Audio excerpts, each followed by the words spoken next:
Olá, está começando mais um Conexão Cidadã, espaço de conhecimento, de aprendizado. E nós estamos no período de férias, a criançada está em casa. E assim, hoje nós vamos falar um pouquinho da saúde da visão das nossas crianças, muito tempo nos tablets, né? E assim, estamos aqui com o Serginho, o doutor Sérgio Vidigal Júnior. Vamos ouvir um pouquinho. Seja muito bem-vindo. Obrigado pelo convite, Lilian. Obrigado pelo convite, Madalena. Para mim, é estar em casa conversando um pouco sobre tanto o tema, porque enquanto pai de três, a gente sabe na pele como os pais sofrem, né, nesse momento de férias, onde as crianças acostumaram com esse novo normal, que é estar conectados nas telas, e também enquanto médico, sabendo da saúde, seja ela ocular, mas também própria saúde física, emocional e social, que as crianças são submetidas ao uso da tela. Eu digo sempre que o uso de tela pode ser entendido até como um remédio. Só que até mesmo enquanto médico, a gente tem que entender que o remédio, ele para ser eficaz e seguro, ele precisa de três coisas. Primeiro, ele tem que ser bem indicado, tem que ser para a situação correta. Segundo, na dosagem correta. E terceiro, supervisionado. E o grande problema hoje do uso de tela, se ele é conduzido de forma inadequada, ele pode acabar intoxicando a realidade das nossas crianças, né? Para você ter ideia, a indicação mais adequada é estabelecer uma conexão, uma proximidade das crianças com outras formas de conhecimento, e também, de repente, a gente tem algum familiar mais distante, então é uma oportunidade que as crianças têm de se conectar com o mundo. Entretanto, infelizmente, a gente tem utilizado de forma inadequada, porque a gente acaba tendo o uso da tela como uma anestesia emocional. E aí acaba fazendo com que as crianças criem uma dependência do uso das telas. Além disso, quando a gente fala na dosagem, a gente tem que entender o período correto. E daqui pela frente a gente vai conversar um pouquinho sobre isso, imagino. Mas também tem um tempo correto que cada idade é importante estar na tela. E por fim, mais importante ainda é nós pais entendermos que isso tem que ser de forma supervisionada, porque a gente não sabe o ambiente onde os nossos filhos estão entrando e o que eles estão trazendo para dentro de casa. Por isso é fundamental também que, enquanto pais, tenhamos a responsabilidade para que eles possam usar da melhor forma possível, assim como é um remédio, e eles possam crescer ao usar as telas de forma adequada, né? Isso é uma preocupação, né? Eu vejo ali na sua fala que, assim, não apenas enquanto médico, né? Mas enquanto pai, que traz essa preocupação, que é muito válida, porque apesar das crianças em férias, muitos pais não estão, né? E a turminha fica mesmo, às vezes no quarto, ali olhando. E assim, tem umas perguntas aqui, mas uma das perguntas, ela está perguntando, a nossa colega pergunta aqui. Quais são os sinais, né?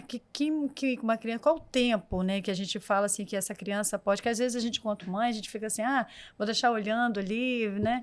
Mas qual o tempo, né, que a criança pode estar olhando uma tela, né? E esse tempo, quais sinais que aparecem ali que são prejudiciais? Que dá? Olha, então, enquanto médico, vou passar a primeira receita aqui. Então, você que está aí acompanhando o nosso podcast, pega o papelzinho, escreve aí para que você entenda a receita. A receita, de acordo com a Sociedade Brasileira de Pediatria, é o seguinte: crianças de 1 e 2 anos, elas não podem usar tela de forma alguma. As crianças que estão de 3 a 5 anos, elas podem, no máximo, 1 hora por dia, desde que sejam supervisionadas enquanto uso. Crianças de 5 a 10 anos podem usar de 1 a 2 horas por dia, também de forma supervisionada. E aí nossos adolescentes de 11 até 18 anos, eles podem usar de 2 a 3 horas e da mesma forma, supervisionada. Agora um detalhe super importante, tome bastante cuidado para que esse uso da tela ele não seja noturno, porque o grande problema do uso noturno é que isso vai impactar em outros problemas que são relacionados ao sono. Quando a gente utiliza muito a tela, a gente inibe alguns transmissores, que esses transmissores são aqueles que vão gerando sono, que vão nos introduzindo ao sono, que é fundamental nas nossas conexões cerebrais. Então é importante que a gente tenha bom sono para que a gente fisiologicamente esteja bem. E o fato das crianças acabarem usando as telas no período noturno faz com que elas não consigam atingir o grau de sono necessário para fazer as conexões cerebrais fundamentais para que elas possam descansar fisicamente, mas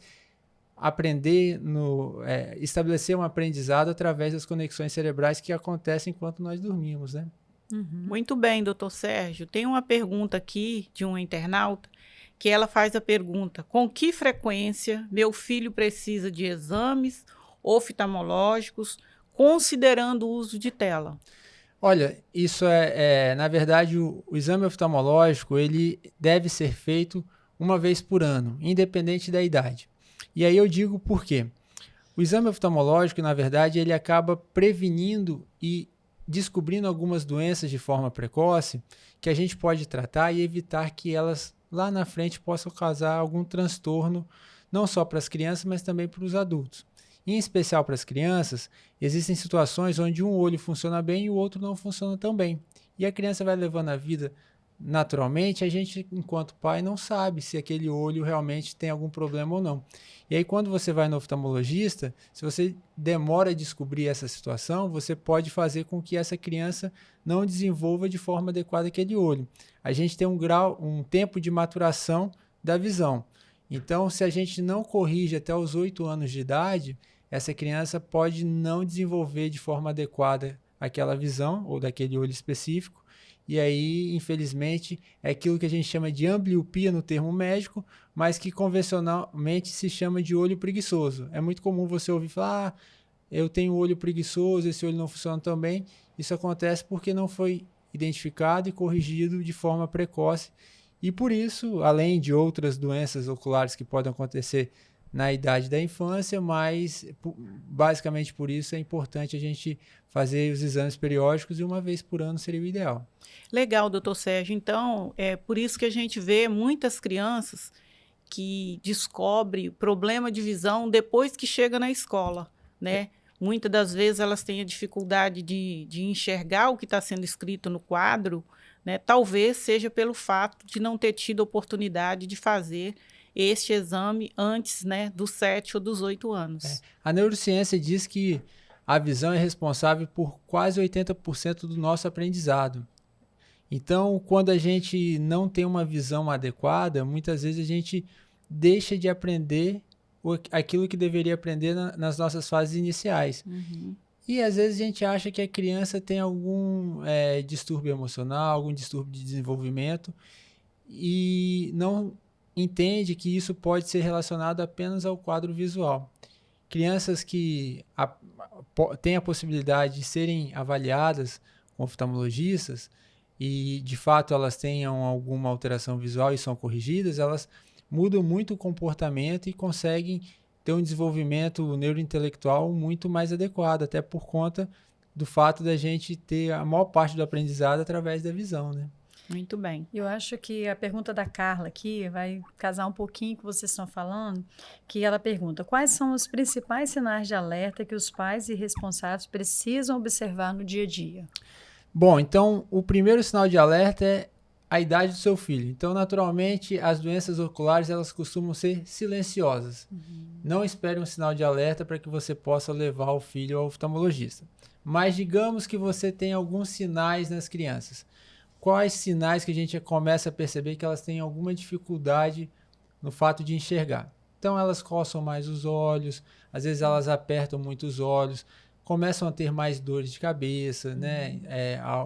Ao voltar da escola ou a ter que fazer alguma tarefa manual, onde elas precisam ficar mais concentradas, o desinteresse da leitura, a dificuldade de aprendizado. Então, essas situações podem dizer para os pais que existe algum problema ali que precisa ser ajustado e corrigido para que as crianças possam se desenvolver melhor. Mas, enquanto oftalmologista, eu ressalto que não espere apresentar algum desses sinais. Naturalmente, vale a pena a gente fazer um exame oftalmológico de rotina para que a gente entenda se há ou não alguma alteração oftalmológica que precisa ser corrigida no tempo hábil. E vamos lá, nós vamos falar um pouquinho da prevenção e hábitos saudáveis, né? Tem uma pergunta que vem casar com isso. Quais hábitos simples podem ajudar a preservar a saúde da visão das crianças durante as férias? Primeiro, a gente já falou que é o tempo de tela, né, mais adequado. Isso faz com que a gente descanse um pouco os nossos olhos da exposição, não só a luminosidade que a tela nos traz, mas também a proximidade. Toda vez que a gente tem que ver alguma coisa mais de perto, a gente tem que forçar a musculatura no olho, e ao forçar essa musculatura para gerar o foco de perto, a gente pode ter um cansaço visual.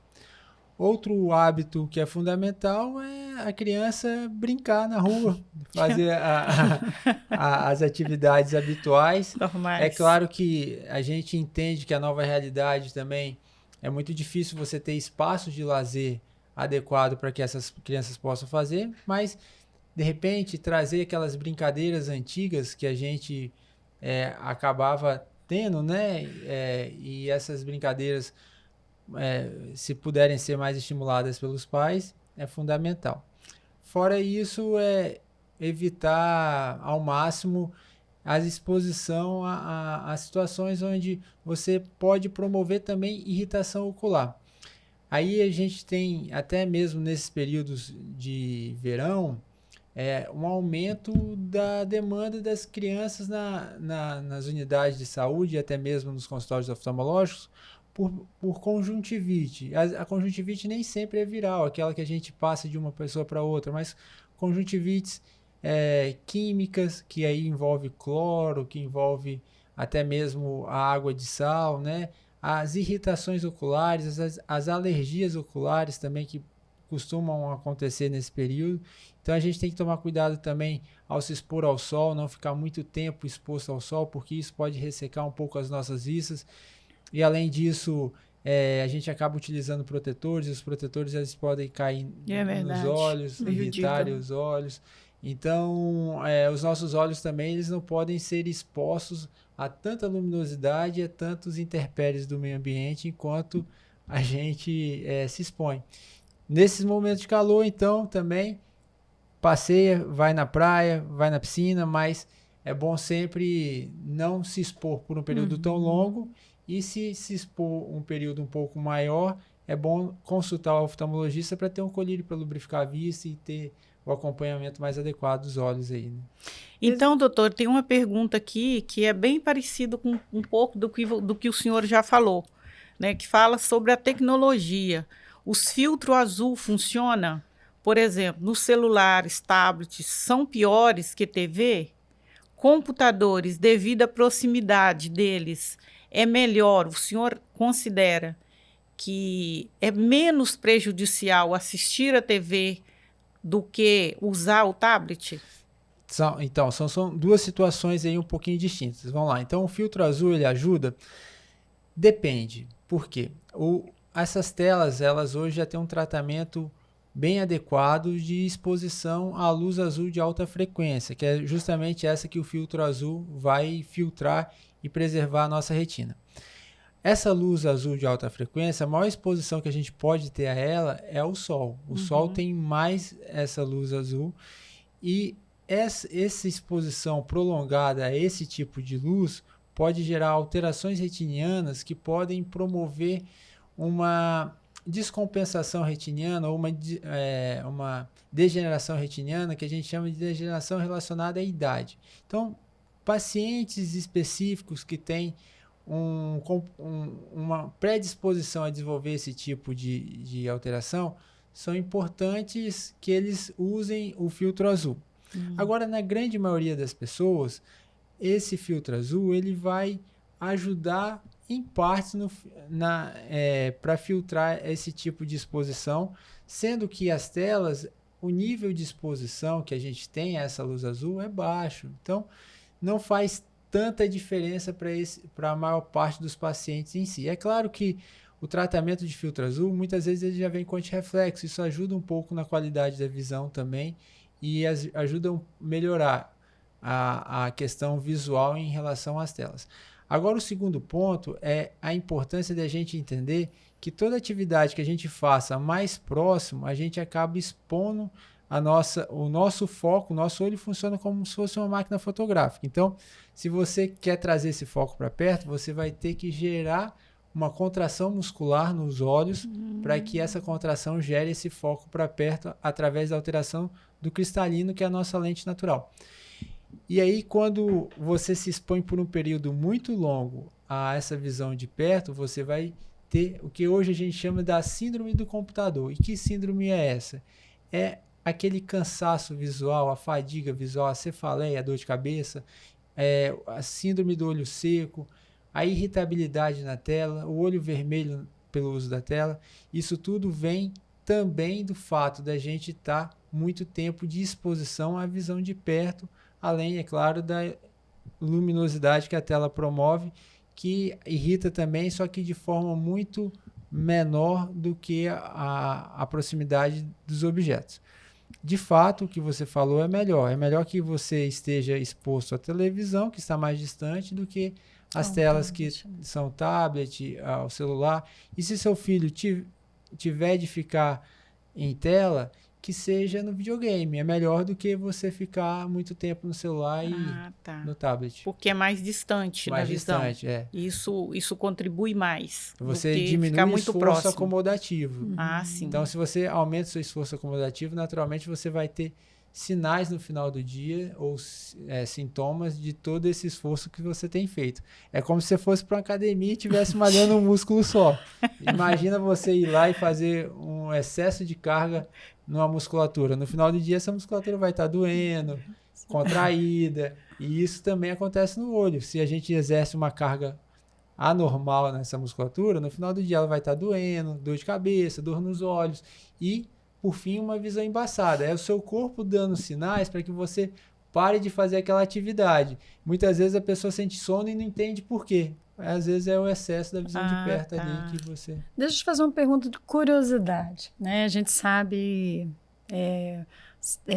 o senhor é filho de um médico também, que é um psiquiatra, né? Que é o Dr. Sérgio Vidigal, né? Vidigal Júnior, de Sérgio Vidigal. Assim, no seu consultório hoje, porque assim, você falou lá um pouquinho lá atrás, dizendo assim, que a criança brincar um pouquinho na rua, né? Isso, a gente fala um pouquinho da saúde mental. Hoje, né, muitas dessas crianças, desses pais que procuram o seu consultório hoje, como é que está a saúde mental dessa turma? A própria OMS diz que saúde não é a ausência de doença. Saúde é um estado de bem-estar físico, mental e social. Então, a gente tem que entender que o bem-estar físico, mental e social, eles têm que se comunicar. E hoje a gente tem uma grande dificuldade da saúde física. É claro, a gente tem uma sociedade que está mais sedentária, fazendo menos atividades, mas a gente tem uma sociedade que está com distúrbios emocionais, onde hoje você tem um mal do século, que são os transtornos de saúde mental, seja depressão, transtorno de ansiedade, e isso impacta não só na pessoa, como também na própria família. E eu acho o mais grave, principalmente quando envolve as crianças, e que a gente discute hoje muito pouco, é a saúde social. A saúde social, ela é tão importante quanto a física e a emocional. E por que eu bato na tecla da saúde social? Primeiro porque, devido à nossa correria, o dinamismo do dia a dia, muitas vezes você não tem a oportunidade de socializar mais com outras pessoas. E as nossas crianças têm ficado cada vez mais em casa. E às vezes a forma de socialização das crianças acaba sendo a internet, a conexão. E quando você não socializa presencialmente, você acaba tendo uma lacuna no seu desenvolvimento e uma lacuna na sua saúde também.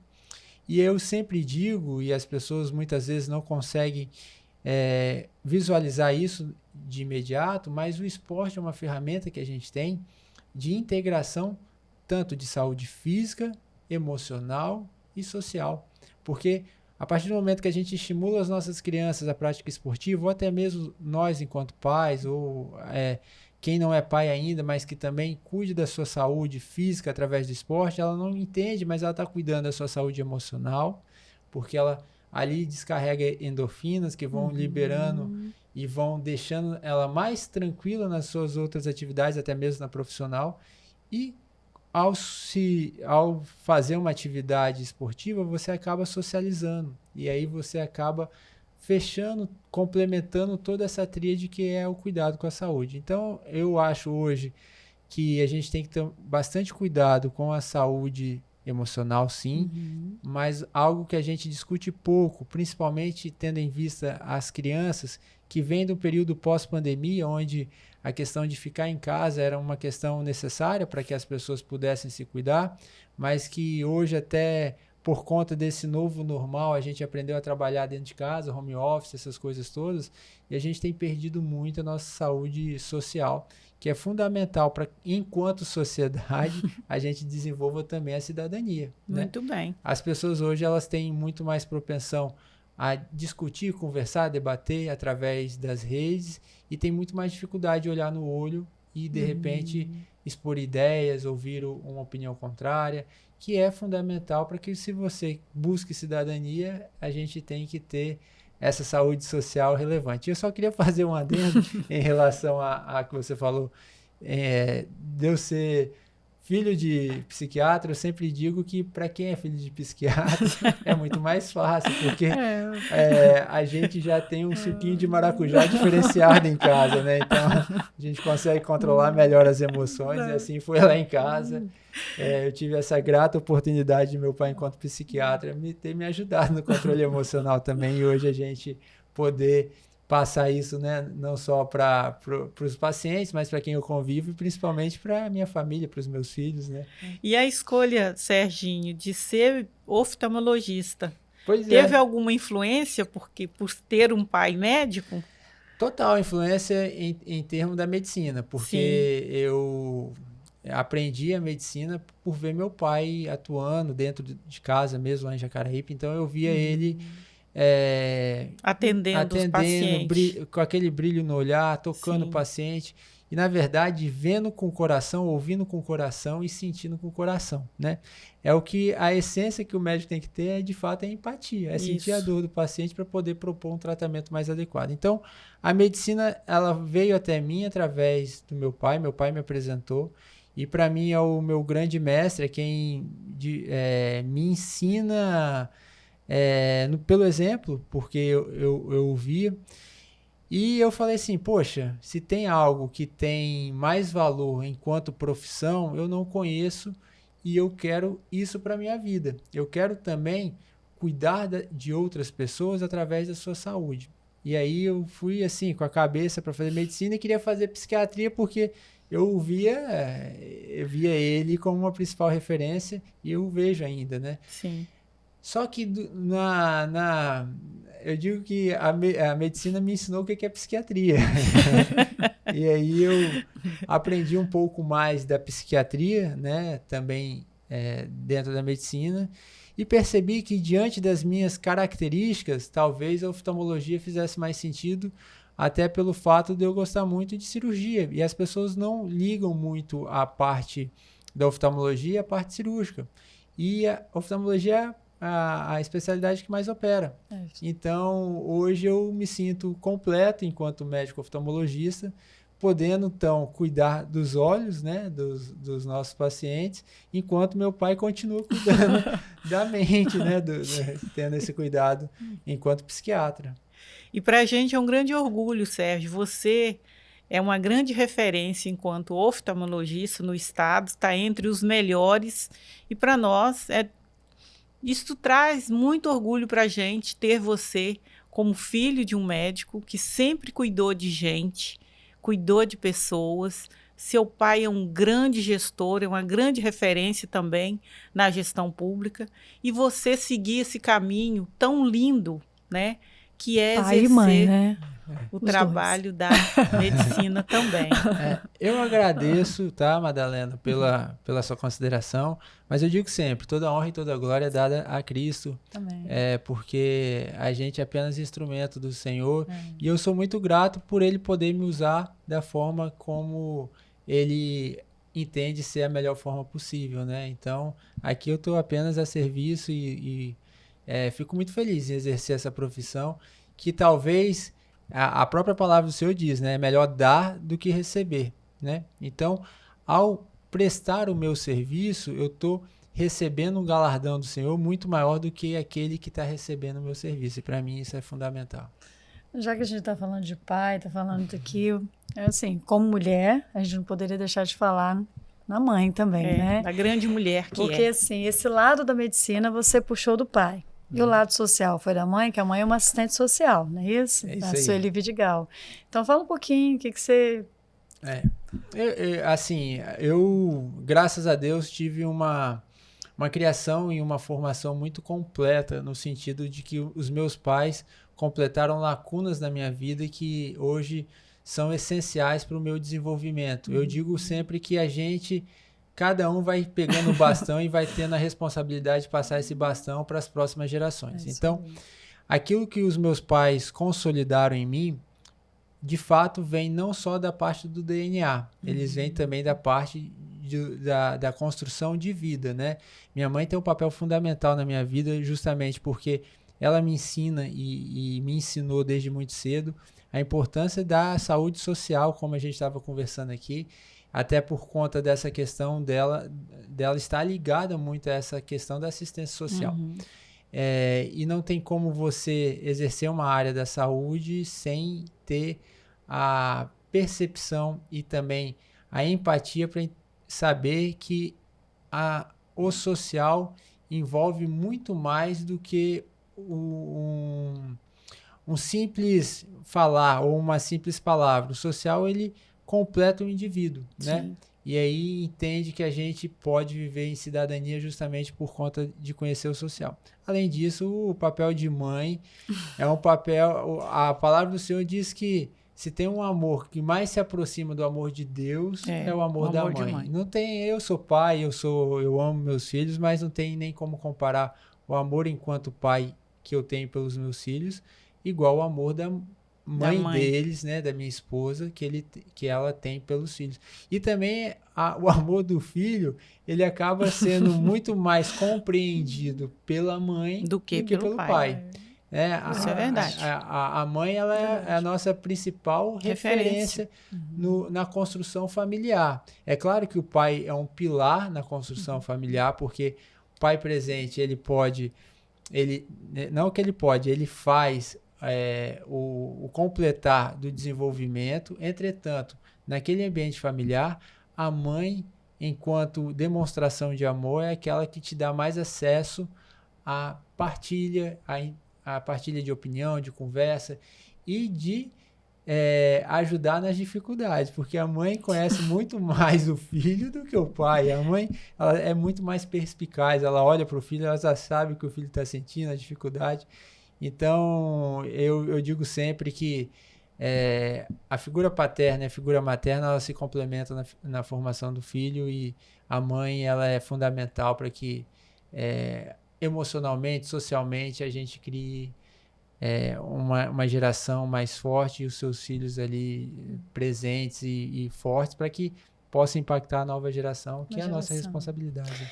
Então vamos lá, para as mães e pais que estão nos assistindo agora, quais são as 3 orientações práticas e possíveis de aplicar já nessas férias? Já que a gente está falando de mãe, Rapaz, de pai. Mexer já agora, a galerinha já... Mexer na estrutura familiar de muita gente aí, hein? Vai. Olha, eu vou falar lá de casa. E se as pessoas acharem que lá em casa está funcionando, elas podem aplicar para as suas casas também, né? Então tem que perguntar a Tati se está funcionando, Depois a Tati vai ter que falar um pouquinho, Tati. Mas eu acho assim, eu sempre brinco e digo que tudo começa na mesa. Eu acho que a tradição da mesa, você comer na mesa, sem distrações, com a partilha do alimento, sem tela ligada. Sem tela ligada. Eu acho que você estrutura a base da sua família.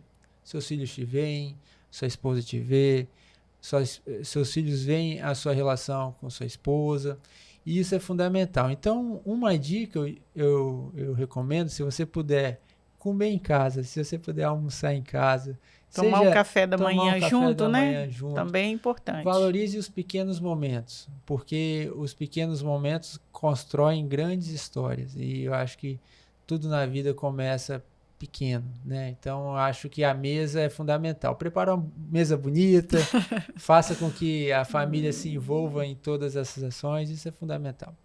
Segundo ponto, a gente está conversando das telas, então, entender que as telas podem ser um bom remédio, elas podem ser bem usadas, mas tem que ter esses cuidados todos que eu falei. Tem que ter a indicação correta, não pode ser anestesia emocional, elas têm que ter um tempo adequado. Então, recapitulando, crianças de 0 a 2 anos não pode usar tela, crianças de 3 a 5 anos, no máximo 1 hora. Por dia? Por dia. É por mesmo, dia. doutor? É difícil.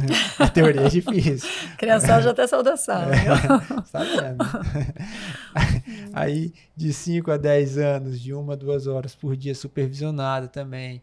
E crianças, adolescentes, desculpa, de 11 e jovens até de 18 anos ali, eles não vão ficar bravos comigo, mas é de 2 a 3 horas. Isso é uma recomendação médica, baseada em evidência, tá? Não sou eu só que estou falando, não. Então, para não prejudicar a saúde, o bom seguir essas orientações aí. Aí você pode usar a tela como um bom remédio, né? Senão você vai estar usando como uma droga que pode te intoxicar, né? Até porque você tem que pensar que as crianças estão na formação intelectual, formação de vida, então é fundamental que elas não se formem moldadas a essa prática, para que lá na frente elas tenham uma formação que as capacite melhor, para que elas possam ser profissionais mais bem-sucedidos, que elas possam ter famílias mais estáveis, né? Então, eu acho que é fundamental que você tenha muito cuidado com isso. Então, doutor, o bom mesmo é definir, né? Tem que ter hora para tudo, né? Para tudo, hora para tela, hora de sentar na mesa, conversar com a família, hora de brincar, né? E o último passo que eu ia falar, assim, que funciona lá em casa, e graças a Deus por isso, tem funcionado bastante, eu acabei falando já, é Deus. Eu acho que quando você tem... você entende que nós não estamos aqui por acaso e que nós temos um propósito de vida, é fundamental que ao entender esse propósito, você direcione sua atenção, seu amor a Deus sobre todas as coisas. E aí Deus nos ensina que o maior ato de amor enquanto humanos, que a gente possa amar ao próximo como a nós mesmos, né? Então, o amor é fundamental e esse amor ele tem que ser primeiro a Deus e extensivo a todos aqueles que estão ao nosso redor. E eu acho que essa é a base cristã. Isso funciona lá em casa. Talvez se aplicar para outras famílias, acredito que possa funcionar também. Que bom, Serginho. 3 dicas importantes. Bons exemplos, né, Lília? Então, a gente ficaria aqui um tempão conversando, né? Mas gente... Beber desse conhecimento aí é muito bom. Eu vou aproveitar, então, o ensejo, porque tem uma questão que a gente acabou abordando, mas eu acabei não aprofundando, que é o fato de que a gente corre risco, não. Estudos já demonstram que a nossa população, em 2050, vai aumentar pela metade os pacientes que vão ter miopias, justamente pelo hábito que a gente hoje tem com o uso de telas, né? Então, o uso de telas está moldando também a saúde visual das próximas gerações. E trazendo com isso a importância de que a gente também intensifique o cuidado para que a gente não se torne não só míope ocular, mas míope para as coisas que acontecem ao nosso redor também, né? Muitas vezes a gente perde momentos fundamentais com a nossa família porque a gente está mais conectado com o virtual do que com o real, né? E esses pequenos momentos eles que vão construir a nossa verdadeira força, né? Verdade. E assim, aquilo que vai nos ajudar a produzir mais, a ser mais relevantes enquanto pessoas. É importante que a gente combata não só a miopia efetiva física, mas também essa miopia espiritual e emocional que tem acontecido na nossa população aí, né? Verdade. Com certeza. Abra os olhos, né? É isso aí. Doutor Sérgio, a gente gostaria muito de agradecer a sua presença, a sua participação, todo esse conhecimento dividido hoje aqui com a gente, com a turma que está assistindo. E assim, qual o recado, qual a mensagem que a gente termina aqui hoje, que o senhor quer deixar para essa turma? Nós iniciamos o ano, é nosso primeiro podcast desse ano. E assim, abrimos com chave de ouro, pode ter certeza disso, a sua presença aqui, cada informação, eu tenho certeza que quem assistiu, quem está assistindo.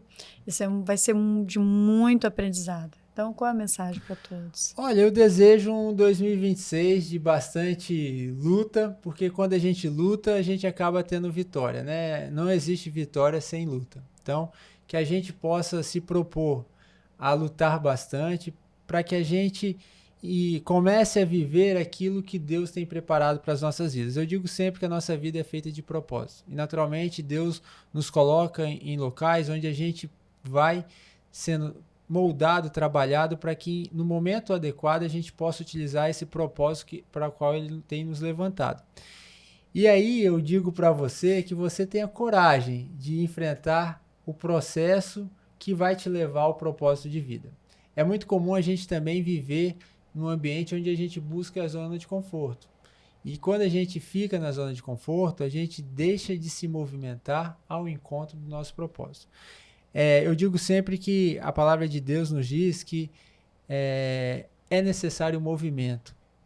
Não, as coisas não vêm até nós sem que a gente vá até o encontro das coisas que Deus nos proporciona. Então a gente tem que se movimentar, enfrentar o processo, que é difícil, que machuca, que às vezes sangra, mas que a gente possa viver o propósito que Deus tem preparado para nós. E certamente, quando a gente vive esse propósito que Ele nos prepara, a gente vai ser aquilo que Ele tem para usar para outras pessoas. Então, eu acho que viver aquilo que Deus nos chama é sair da tua terra, da tua parentela e, assim como Abraão, ir para a terra prometida. Só que Deus não mostrou onde que era a terra prometida. Ele primeiro teve que sair da zona de conforto. Então, a gente precisa, em 2026, eu acredito, sair da zona de conforto e buscar se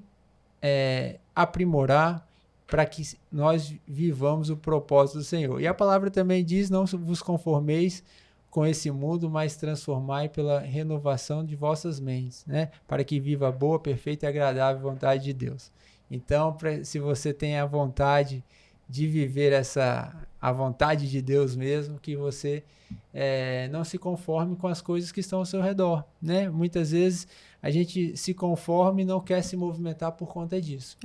Mas que isso nos sirva de estímulo para que a gente possa ir ao movimento que Deus nos orienta. E por fim, vamos diminuir o tempo de tela aí, que eu acho que isso que importa também, porque o tempo de tela tem nos limitado também, né? Isso eu acho que talvez seja recado. E mais um recado, desculpa. Não, fica à vontade. Mas em todo lugar que eu vou, eu preciso mandar um beijo para Tati, minha esposa, para os meus filhos Antônio, para Helena, minha filha, e para o João, que vocês são vocês são o verdadeiro motivo da minha existência. Eu amo vocês e tudo que eu faço eu tenho que pensar em vocês e naturalmente Deus nos abençoe e permita que a gente possa conduzir a nossa família para o caminho dele. Amém. Que ótimo. Pai amoroso. Muito bom, Serginho. Foi muito bom o bate-papo, né, Lília? Foi, com certeza. Queremos ter outros, tá? Foi muito bom, adorei. Gente, nós estamos terminando mais um Conexão Cidadã. Próximo, a gente fique atento que a gente vai falar para vocês. Até mais. Um grande abraço. Um grande abraço. Obrigada, Serginho. Valeu.